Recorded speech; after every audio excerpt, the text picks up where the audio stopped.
오늘은 도피성 길의 35번째 말씀으로 은혜 나누고자 합니다. 우리가 지난주에는 이스라엘 백성이 가나안에 들어가서 기업을 얻지 못한 레위인들에게 주어야 할 기업에 대해서 배웠습니다. 그 레위인들에게 48성읍을 나누어 주는데 그 중에 6성읍은 도피성으로 지정하여 과실치사자, 부지 중에 살인한 자가 피할 도피성으로 만들라고 말씀하셨습니다. 그것은 억울한 피 흘림의 사슬을 끊어버리기 위함이었습니다. 왜냐하면 그 땅에 피 흘림은 땅을 오염시켜서 땅이 처리되게 하고 하늘이 노시되게 하여 피 흘림으로 땅이 더러워지면 이스라엘이 그 땅에서 축복을 받을 수가 없어요. 그리고 더러운 땅에는 하나님이 함께 거하실 수 없어요. 그래서 억울한 피 흘림이 더 이상 계속되지 않도록 하기 위해서 도피성을 만들라고 말씀하셨습니다. 오늘 말씀은 과연 그 살인이 모살인지 고살인지, 부지 중에 살인한 것인지 고의적으로 살인한 것인지를 판결하는 방법에 대해 말씀하십니다. 그러니까 여러분 16절에서 19절 말씀을 보십시오. 도피성은 모든 살인자를 다 구제하는 제도가 아니었습니다. 비록 도피성으로 피했다 할지라도 고살자는 반드시 사형에 처하도록 내주어야 했습니다. 16절에서 28절 말씀은 그것이 고의적 살인인지 비고의적 살인인지를 판단하는 법에 대해 하신 말씀입니다. 16절 말씀을 보시면 만일 철 연장으로 사람을 쳐 죽였으면 그것은 100% 고살자입니다. 당시 연장들은 대부분 청동으로 만들어졌습니다. 그래서 그것이 무엇이었든 청동보다 훨씬 강한 철 연장으로 살해했다는 것은 고의성이 있었다고 볼 수밖에 없었습니다. 17, 18절 말씀을 보시면 또 사람을 죽일 만한 큰 돌이나 큰 나무 연장을 손에 들고 사람을 쳐 죽였다면 그것도 고살자이므로 반드시 사형에 처해야 했습니다. 이것은 하나님께서 사람을 죽일 수 있는 도구가 무엇인지를 말씀하시는 것이 아니었습니다. 그것은 그 동기를 말씀하시는 것이었습니다. 그러니까 철제 도구나 사람을 죽일 만한 돌이나 나무로 사람을 쳤다는 것은 고의성이 있다고 볼 수밖에 없다는 것을 의미하시는 말씀이었습니다. 20절, 21절을 같이 읽겠습니다. 시작. 만일 미워하는 까닭에 밀쳐 죽이거나 기회를 엿보아 무엇을 던져 죽이거나 아기를 가지고 손으로 쳐 죽이면 그 친자는 반드시 죽일 것이니 이는 살인하였습니다. 피를 보복하는 자는 살인자를 만나면 죽일 것입니다. 20절, 21절 말씀은 더욱 구체적인 고살자의 살인 동기에 대해 말씀하십니다. 여기 미워하는 까닭에 무엇을 미워하는 까닭에 밀쳐 죽였다는 것은 그 마음속에 증오심으로 가득 차서 밀쳐 죽인 것을 말합니다. 그리고 기회를 엿보아 무엇을 던져 죽였다는 것은 마치 먹이를 찾기 위해 숨어 기다리는 맹수와 같이 반드시 죽이고자 하는 살인 의지를 갖고 있다가 매복하여 기다리다가 죽이는 경우를 말합니다. 그리고 아기를 가지고 손으로 쳐 죽이는 것은 그 마음속에 원한을 갖고 있다가 상대를 볼 때 그 자리에서 손으로 죽도록 세게 쳐서 죽이는 것을 말합니다. 그러니까 여러분 그것이 모살인지 고살인지 하나님께서 판결하시는 그 판결 기준은 살인자의 의도, 살인자의 동기에 있었습니다. 만약 그것이 고의로 살인했다는 것이 판명이 된다면 19절 말씀을 보시면 어떤 경우에도 용서받을 수 없었습니다.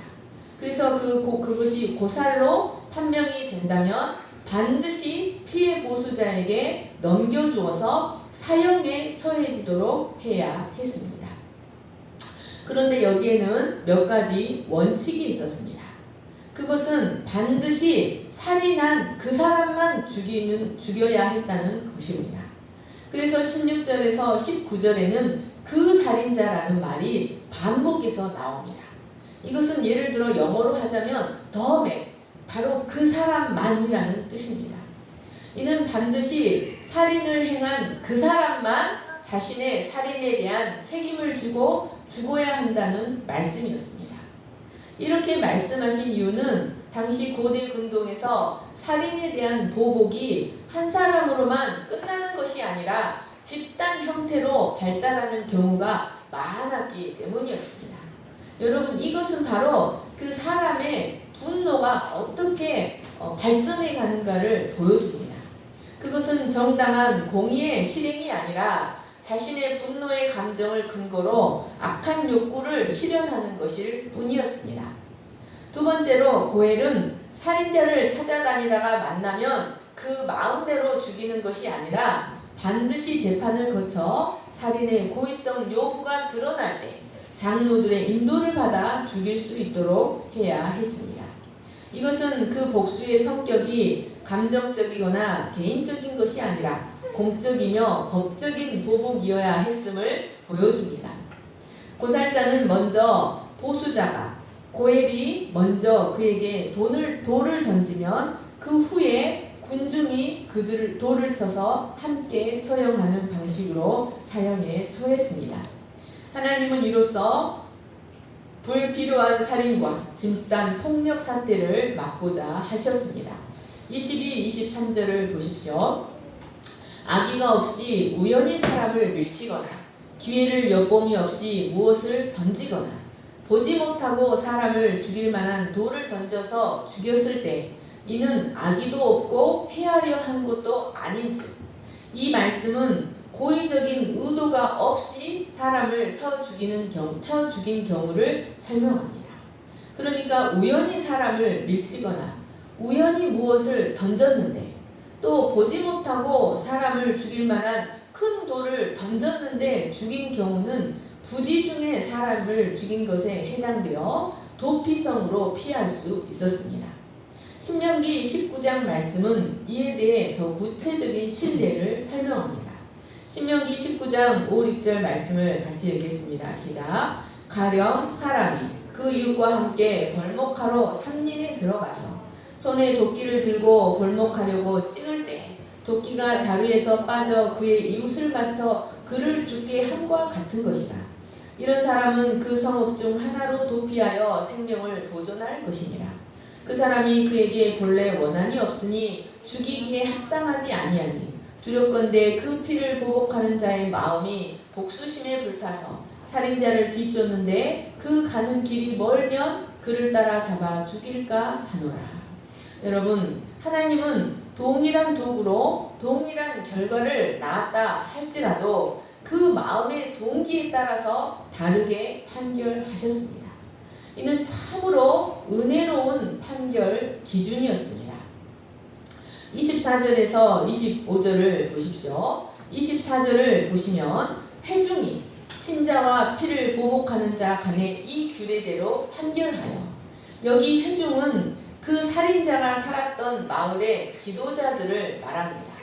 그러니까 여러분, 이 재판을 주관하는 이는 바로 그 마을의 그 모살자가 살았던 그 마을의 지도자들이었습니다.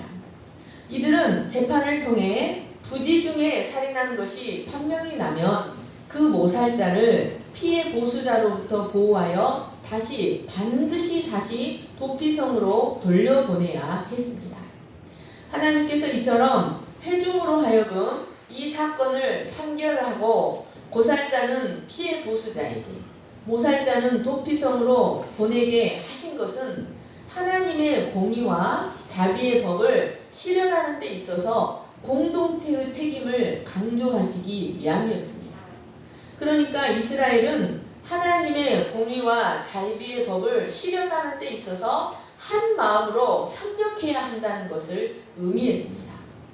이스라엘은 서로에게 절대적인 영향을 끼칠 수밖에 없는 유기적인 공동체였습니다.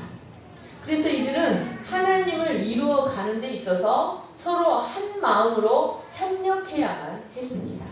그러니까 여러분, 내가 잘 돼야 내 옆에 사람이 잘 되고 내 옆에 사람이 잘 돼야 나도 잘 되는 유기체적인 공동체였다는 말씀이었습니다. 그래서 하나님은 살인에 대한 판결도 모살자에 대한 보호도 회중이 담당하게 하심으로써 이스라엘 가운데 단순히 한 개인의 공의와 자비만 이루어지는 것이 아니라 공동체 전체의 공의와 자비가 실현되기를 원하셨습니다. 25절 말씀을 보시면 건져내어 라는 단어가 나옵니다.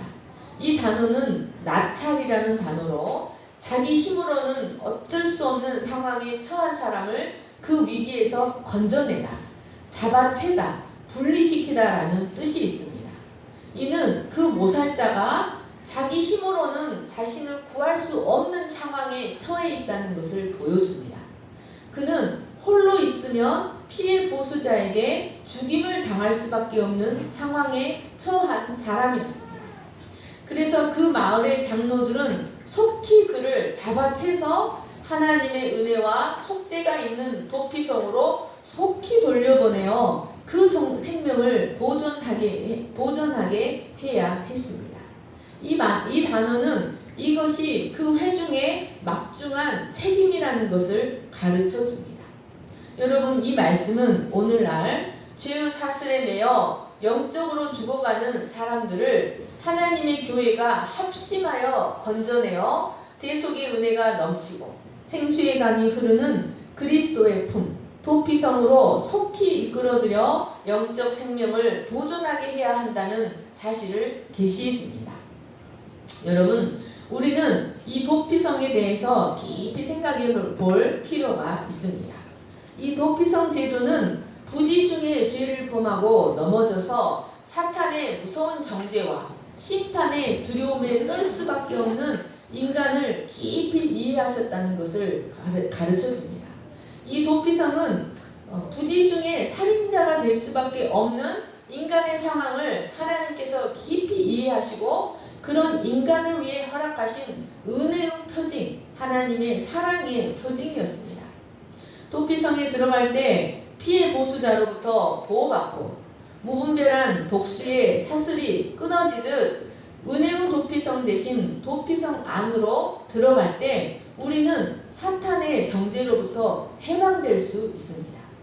뿐만 아니라 도피성으로 들어갈 때 무분별한 피해 복수가 끊어지듯이 여러분, 이 도피성은 우리가 도피성 대신 그리스도 안으로 들어갈 때 도저히 끊어질 수 없는 죄의 사슬이 끊어지는 은혜를 경험하게 됩니다. 오직 우리는 이 도피성 안으로 온전히 들어가야 우리를 괴롭히는 사탄의 정죄로부터 그리고 우리를 괴롭히는 죄의 사슬로부터 끊어지는 은혜를 경험할 수 있습니다. 그런데 여러분, 하나님은 이 도피성 제도를 실행하심에 있어서 아무나 모든 살인자가 그 도피성 은혜를 누릴 수 있었던 것은 아니라는 것을 알아야 합니다. 여러분, 하나님은 도피성 제도를 실행하심에 있어서 고살자와 모살자를 철저히 구별하셨습니다. 이것은 우리 인생도 도피처 되시는 예수 그리스도의 은혜를 받을 수 있는 자가 있고 받을 수 없는 자가 있다는 것을 가르쳐 줍니다. 요한일서 5장 16, 17절을 같이 읽겠습니다. 시작. 누구든지 형제가 사망에 이르지 아니한 죄에 범하는 것을 보거든 구하라. 그리하면 사망에 이르지 아니하는 범죄자들을 위하여 그에게 생명을 주시리라. 사망에 이르는 죄가 있으니 이에 관하여 나는 구하라 하지 않노라. 모든 불의가 죄로 돼 사망에 이르지 아니하는 죄도 있도다. 아멘. 우리 세훈 집사님이 크게 읽어주셔서 감사합니다. 여러분, 그리스도의 은혜, 도피성 되시는 그리스도의 은혜는 그 은혜를 받을 수 있는 자가 있고 받을 수 없는 자가 있다는 말씀입니다. 여러분, 그리스도의 은혜는 고살자들은 누릴 수가 없습니다. 이 고살자는 자신의 의지를 가지고 그 마음에 악을 따라 행하면서도 자신의 죄인됨을 인정하지 않는 자를 의미합니다. 여러분, 이 고살자는 죄인을 긍휼히 여기시며 용서하기 원하시는 하나님의 사랑을 받아들이기를 거절하는 자, 그 하나님의 사랑을 인정하지 않는 자를 말합니다.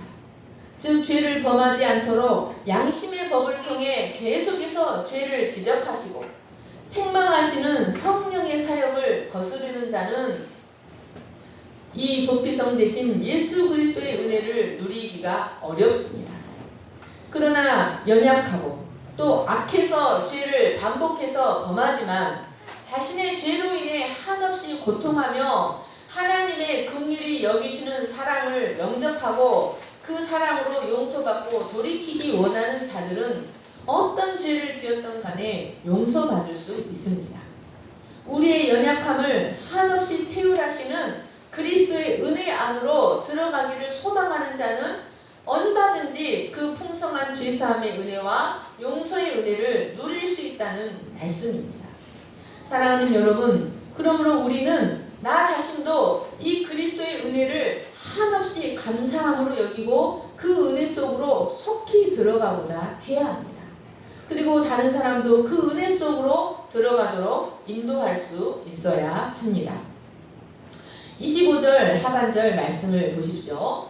이처럼 모살자가 죽음의 형벌에 넘겨지지 않고 피해 보수자로부터 건진받아 도피성으로 살 수 있게 된 것은 참으로 하나님의 큰 은혜였습니다. 그런데 여기에는 조건이 있었습니다.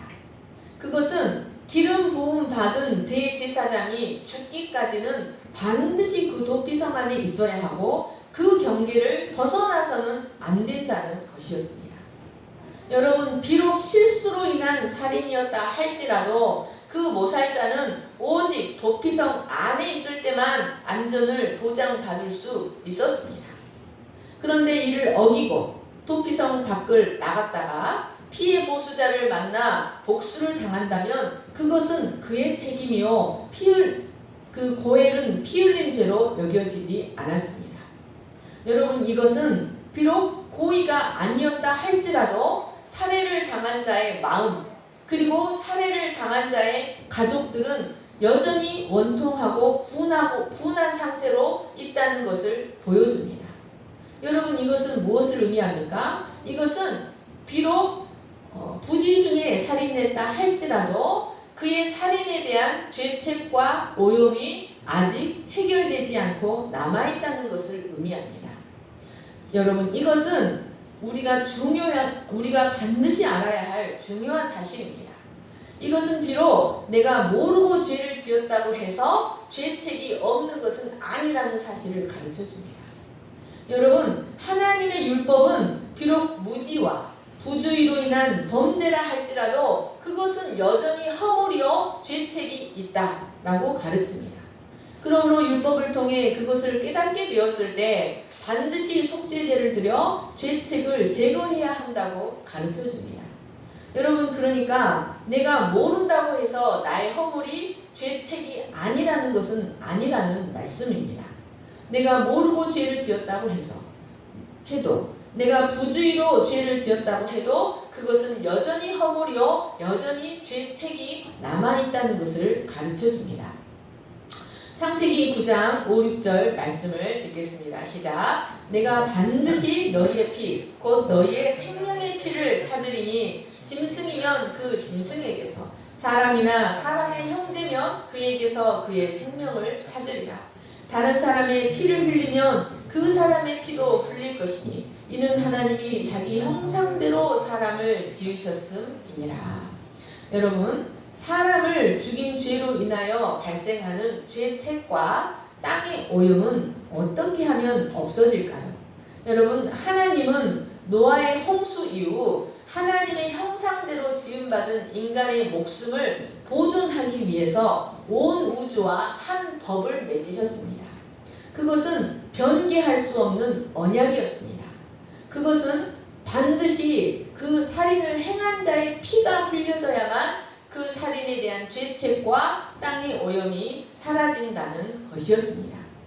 그러므로 비록 비고의적인 살인이었다 할지라도 이 원리에 의해서 그 살인자의 피가 흘려져야만 그 살인에 대한 죄책과 땅의 오염은 사라질 수 있었습니다.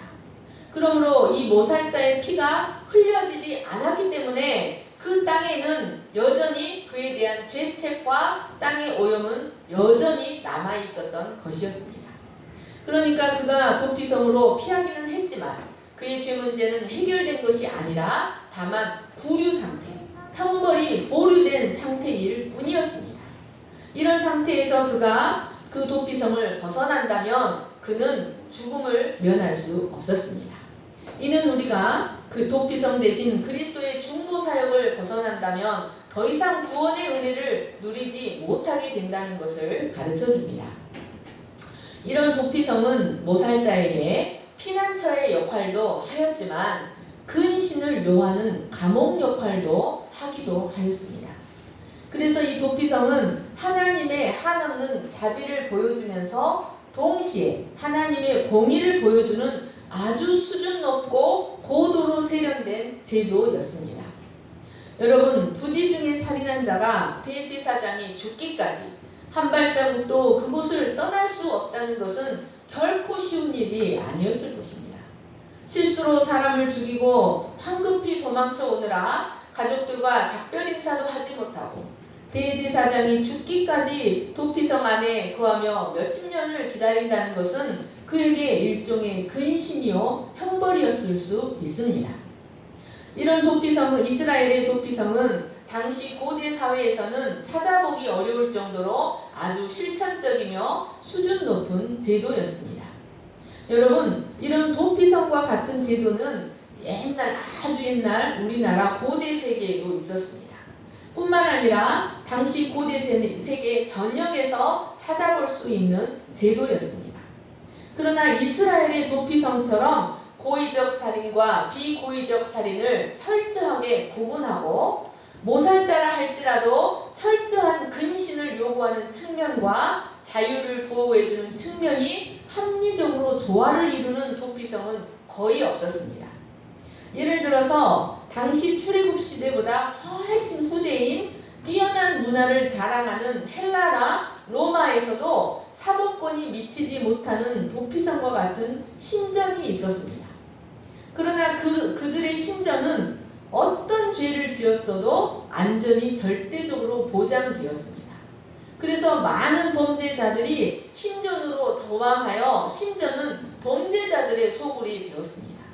그리고 그 법들은 인간의 생명을 경시하는 결과를 초래하였습니다. 그러나 이스라엘의 도피성은 하나님의 공의와 자비가 매우 합리적으로 어우러지는 아주 특별한 제도였습니다. 28절 하반절 말씀을 보십시오.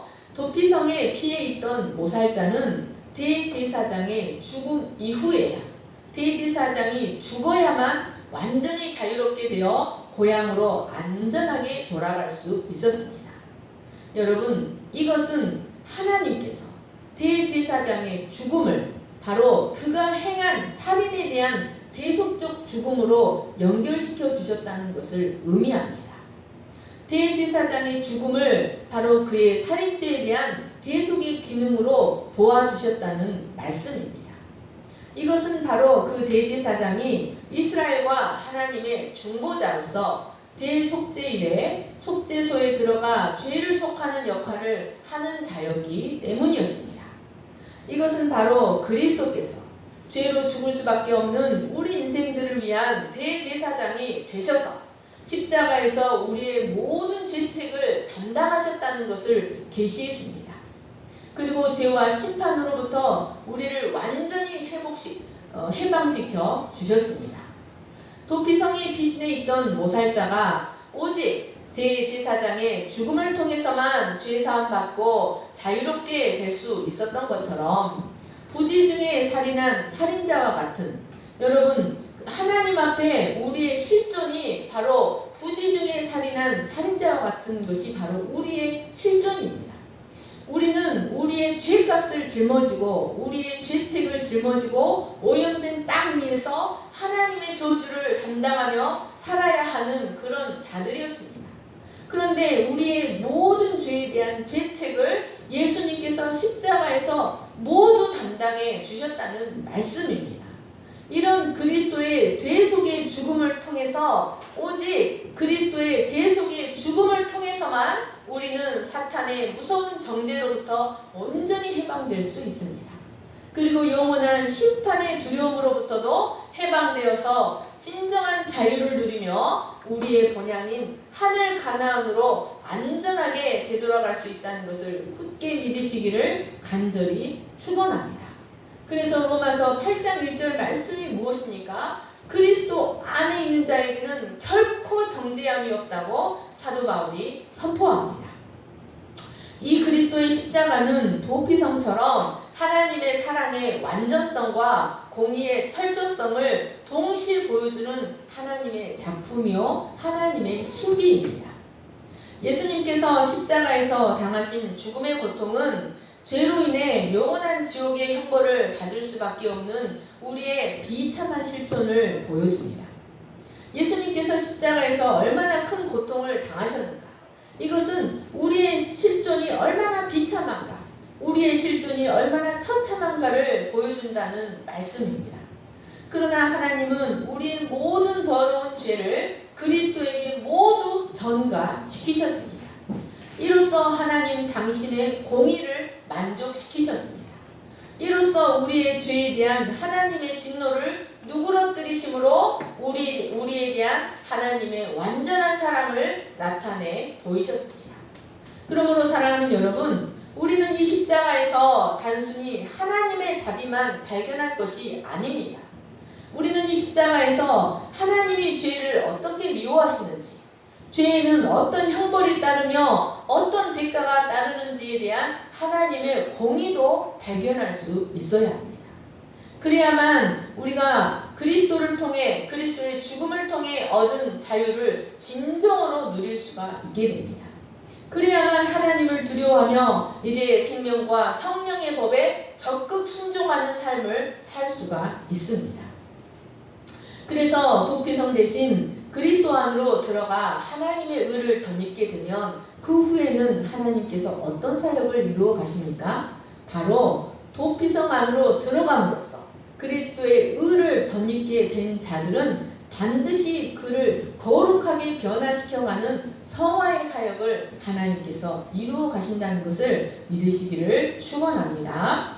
29절에서 32절 말씀을 같이 읽겠습니다. 시작. 이는 너희의 대대로 거주하는 곳에서 판결하는 규례라.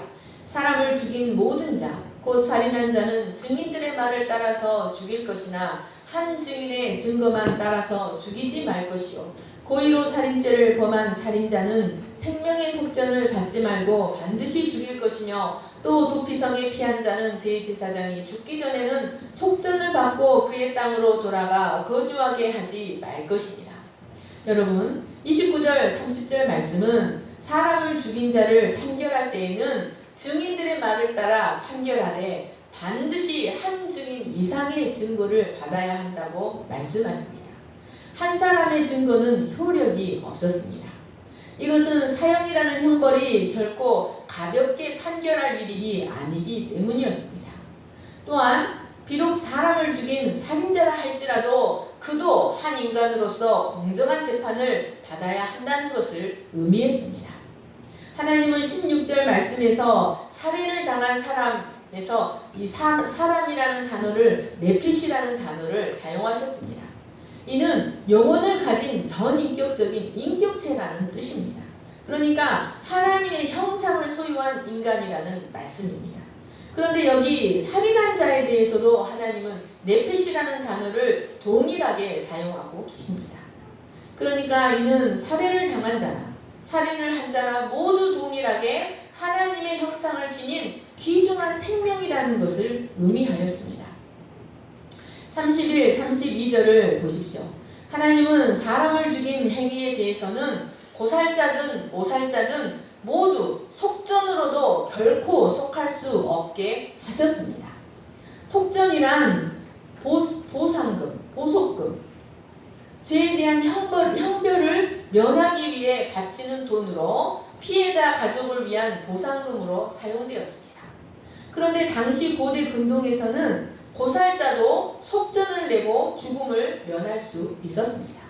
그러나 하나님은 보살자든 모살자든 어느 누구도 사람을 죽인 자는 결코 속전으로 속할 수 없게 하셨습니다. 하나님은 피는 오직 피로 갚는다는 공의 원리대로 보살자는 반드시 죽이고 모살자는 대제사장의 죽음 이전에는 도피성에서 나올 수 없게 하셨습니다. 이로써 하나님은 사람의 생명이 얼마나 소중한지를 가르치셨습니다. 만약 속전에 의해서 사형에 면해지거나 도피성에서 나올 수 있었다면 그것은 인간의 가치를 하락시키는 결과를 낳았을 것입니다. 그리고 그 법은 부자들에게나 유리한 법이 되었을 것입니다.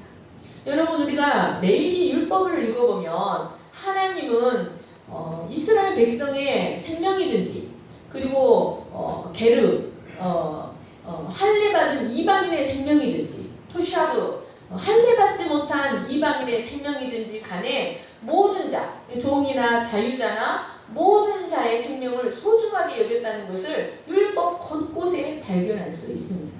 여러분, 이것이 바로 에덴 동산 안에 있는 생명나무가 의미하는 법입니다. 그러니까 여러분, 하나님의 율법을 모두 줄이면 선악과와 생명과가 됩니다. 이 생명은 하나님으로부터 나오고 하나님께로 들어가는 것으로 하나님이 주관하는 것으로 생명은 소중하다는 것을 보여줍니다. 그래서 이스라엘은 모든 피는 반드시 제단에 다 쏟고 제단이 멀 경우에는 땅을 파서 그 피를 쏟고 그 피를 흙으로 덮어야만 했습니다. 이것은 그 생명의 주인이신 하나님께 고기를 먹으면서도 하나님을 경외하는 것, 그 생명을 존중한다는 것을 의미했습니다. 하나님은 고살자든 모살자든 속전으로는 결코 속할 수 없게 하심으로써 사람의 생명이 얼마나 소중한지를 가르쳐주고자 하셨습니다. 여러분, 그러면 우리가 이 도피성을 통해서 이 도피성이 계시하는 복음에 대해서도 배웠습니다. 그런데 그 당시로 돌아가서 하나님께서 이 도피성을 주신 궁극적인 목적이 무엇인가를 우리는 발견할 수 있어야 합니다. 33절, 34절을 같이 읽겠습니다. 시작. 너희는 너희가 거주하는 땅을 더럽히지 말라. 피는 땅을 더럽히나니 피 흘림을 받은 땅은 그 피를 흘리게 한 자의 피가 아니면 속함을 받을 수 없느니라. 너희는 너희가 거주하는 땅, 곧 내가 거주하는 땅을 더럽히지 말라. 나 여호와는 이스라엘 자손 중에 있느니라. 여러분, 하나님께서 이 도피성을 제도를 허락하신 이유는 무죄한 자의 피 흘림을 방지하기 위함이었습니다. 그것은 피가 땅을 더럽히기 때문이었습니다. 여러분, 피가 땅을 더럽히면 하나님이 더 이상 그 땅에서 그들과 함께 하실 수가 없습니다.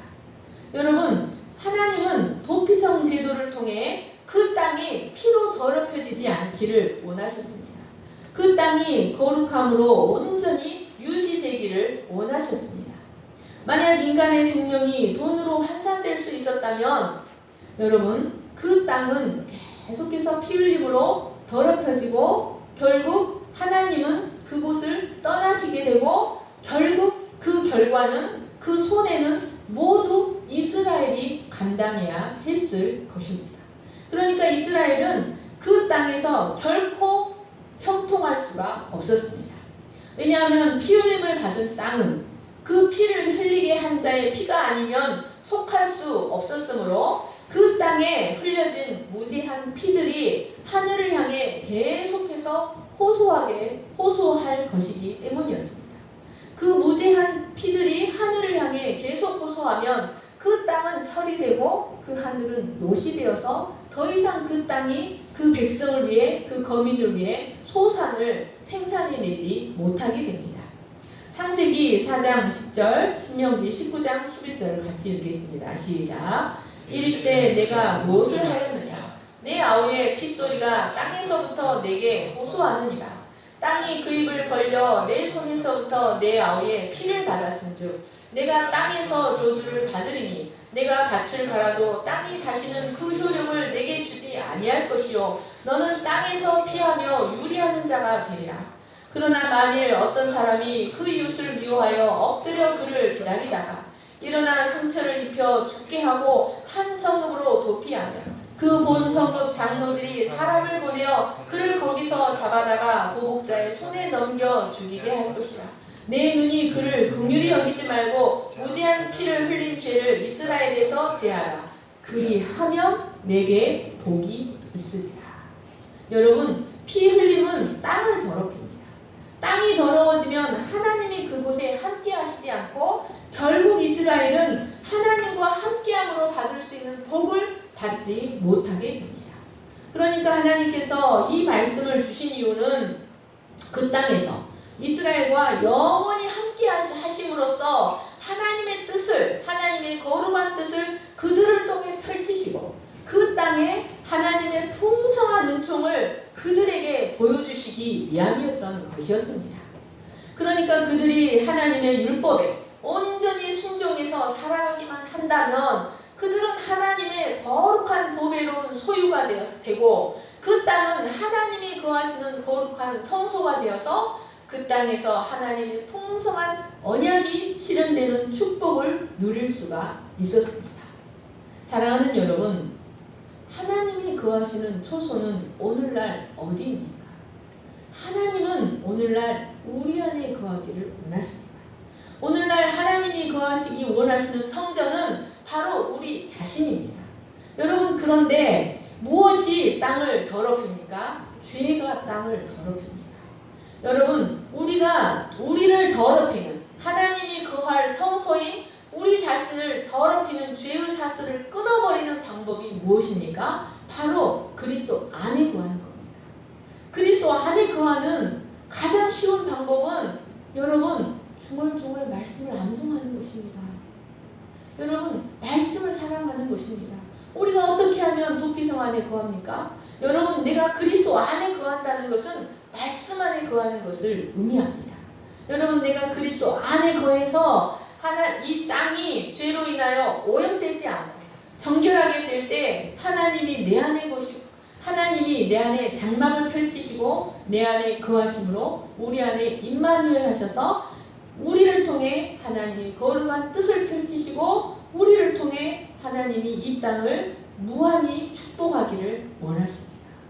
그러므로 이스라엘이 그 땅을 거룩하게 보존해야 했듯이 우리가 하나님의 임마누엘의 축복을 풍성히 누리기를 원한다면 우리는 몸과 마음을 거룩하게 보존하고자 애쓰고 힘써야 합니다.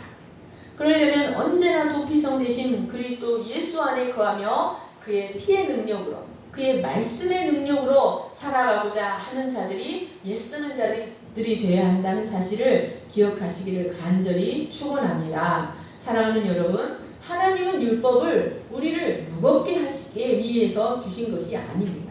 하나님의 율법을 자세히 살펴보면 모두 지극히 선한 것으로 우리를 위해 주신 것, 우리의 영원한 복을 주신 것, 대대로 우리와 우리의 후손들이 하나님의 축복을 누리도록 하기 위해서 주셨다는 것을 알 수 있습니다. 여러분, 하나님의 말씀을 통해 그 하나님의 사랑을 귀하다 말씀하시는 그 하나님의 사랑을 깊이 체험하시고 깊이 경험하시고 누리시는 저와 여러분 될 수 있기를 간절히 축원합니다. 제가 기도하겠습니다. 사랑과 은혜가 풍성하신 하나님 아버지, 부지 중에 살인한 자가 될 수밖에 없었던 그 모살자처럼 우리는 거룩하게 살기를 원하지만 우리 광야 같은 이 험악한 인생, 이 세상에서 반복하여 죄를 범함으로 땅을 더럽히고 피 흘림이 땅을 더럽혔던 것처럼 우리의 주신 처소를 더럽힘으로 하나님의 축복이 아니라 하나님의 진노와 징계가 나타날 수밖에 없는 그런 인생을 살아갈 수밖에 없는 우리를 위해서 우리의 죄가 끊어지고 우리의 땅의 오염이 끊어지게 하는 도피성 되신 예수 그리스도를 허락하여 주셔서 감사합니다.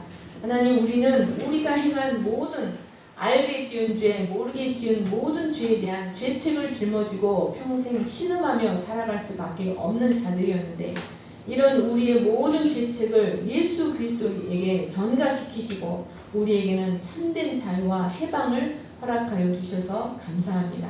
이제 우리가 하나님 도피성 안에 거하며 생명의 성령의 법을 힘써 따라 행하는 저희들이 되게 하여 주셔서 하나님 우리의 조상들로부터 물려받았던 그런 저주와 징계가 아니라 이제 하나님의 축복이 천대까지 하나님의 언약적 축복이 흘러 내려가게 하는 언약적 축복의 삶을 살아갈 수 있도록 도와주시기를 간절히 기도합니다. 그 도피성이 이스라엘에 어디서 있든 반나절이면 갈 수 있었던 것처럼 우리의 도피성 대신 예수 그리스도는 먼 곳에 있는 것이 아니라 우리 가까이 있는 것임을 깨닫고 바로 말씀이 멀리 있는 것이 아니라 우리 앞에 있는 것임을 깨닫고 그 말씀을 사랑하며 그 말씀 안에 뿌리를 내리며 말씀 안에 거하는 저희들이 되게 하여 주시기를 간절히 기도합니다. 하나님의 사랑은 하나님의 축복은 멀리 있는 것이 아니라 가까이 있으며 피상적인 것이 아니라 아주 실제적인 것임을 우리의 삶 가운데서 실제적으로 누리며 살아갈 수 있도록 우리를 축복하여 주시옵소서. 하나님 우리가 고살자가 되지 아니하고 그 하나님의 사랑을 참으로 귀중히 여기며 그 사랑을 갈망하는 자들이 될 수 있도록 도와주시기를 간절히 기도합니다. 감사하며 거룩하신 예수님의 이름으로 기도합니다. 아멘. 아무것도 두려워하지 말라 찬양하시면서 예배드리겠습니다.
결코 그 무엇으로도 그 죄책에서 벗어나지 못하여 낙심하고 탄식하는 그런 인생을 살아가는 모습이 바로 비가 내리는 곳에서 우산이 없이 살아가는 자의 모습과 같지 않았습니까? 그러나 이런 우리를 위해서 하나님은 도피성 대신 예수 그리스도를 허락하시고 속히 그 성으로 들어가라고 우리에게 말씀하여 주셨습니다. 그 도피성 대신 예수님 때문에 우리가 오늘 평안히 살아갈 수 있는 것 아니겠습니까? 그 도피성 대신 예수님 때문에 오늘 우리가 하나님 안에서 많은 유익을 누리며 살아갈 수 있는 것 아니겠습니까? 그 도피성이 없었다면 오늘 우리는 어떤 모습으로 살아갈 수 있겠습니까?